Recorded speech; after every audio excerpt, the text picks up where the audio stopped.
Nuestro programa tan esperado por ustedes, la columna de Fernando Borroni. Buen día, Fernando. Buen día, Víctor Hugo. Bueno, a partir del anuncio que dio ayer el Ministerio de Economía de la Nación, no hay dudas que el gobierno de Alberto Fernández ha puesto en marcha una nueva etapa de su gestión.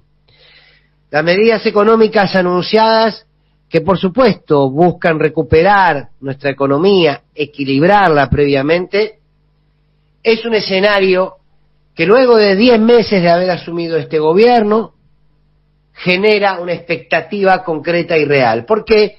Porque estos 10 meses fueron casi de una gestión única e inequívoca para evitar que la pandemia haga lo que lamentablemente está haciendo de igual manera, pero que sin embargo la gestión del gobierno nacional hizo que no sea peor aún.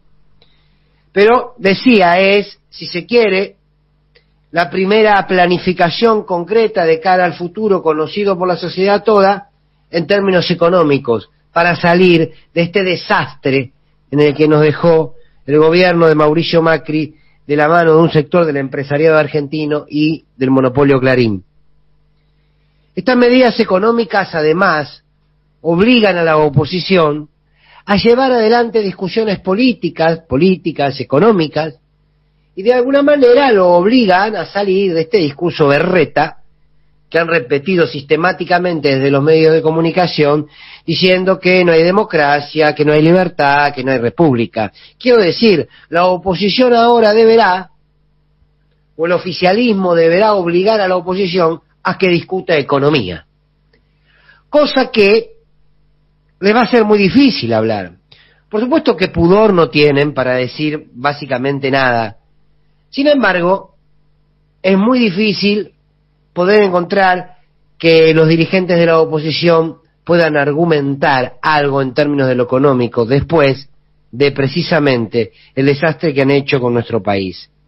Por lo tanto, el escenario de la discusión política debiera ser otro en la Argentina, porque las medidas del gobierno nacional hablan de la industria, porque las medidas del gobierno nacional hablan de la desocupación, hablan de las exportaciones, hablan del campo, hablan precisamente de aquellos que van a ahorrar pero en pesos.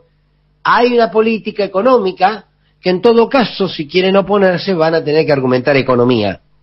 Digo, primera instancia de un escenario que deberá cambiar y que el oficialismo deberá empujar a la oposición para que discuta en ese terreno. Discutamos lo que le interesa hoy a la gente, una economía que debe empezar a crecer porque 18 millones y medio de argentinos y argentinas son pobres. El otro elemento fundamental es que por primera vez luego de 10 meses, insisto, por responsabilidad de la pandemia, pero por primera vez luego de 10 meses el gobierno nacional ha instalado la agenda. Por supuesto que luego el establishment puede mirar para otro lado, pero como estas medidas los involucran directamente, van a tener que mirar, inevitablemente. Pero lo importante entonces de estas medidas económicas es el escenario político que pueden generar. Por lo tanto, la Argentina tiene la posibilidad de empezar a hacer política en serio y terminar de una vez por todas con estas tapas que quieren permanentemente, tapa de los diarios digo, quieren permanentemente desviarnos de la atención y de lo importante. La Argentina comienza una nueva etapa.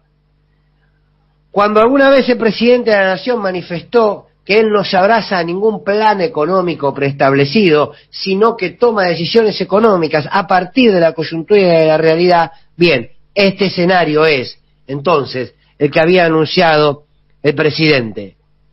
Un escenario donde todos y todas, para elevar el nivel político de la Argentina, para nivelar hacia arriba las discusiones que tenemos como sociedad, debemos empezar a hablar de industria, debemos empezar a hablar de trabajo, debemos empezar a hablar de salarios, debemos empezar a hablar de inversiones, debemos empezar a hablar de una política económica que transforme la vida de los argentinos y las argentinas. Ojalá asumamos ese compromiso colectivamente para enterrar definitivamente a los voceros del odio, o al menos, si no es para siempre, hacerlos callar por un buen tiempo y decirles, señores, hagan silencio, que hay un país trabajando. La columna de Fernando Borroni.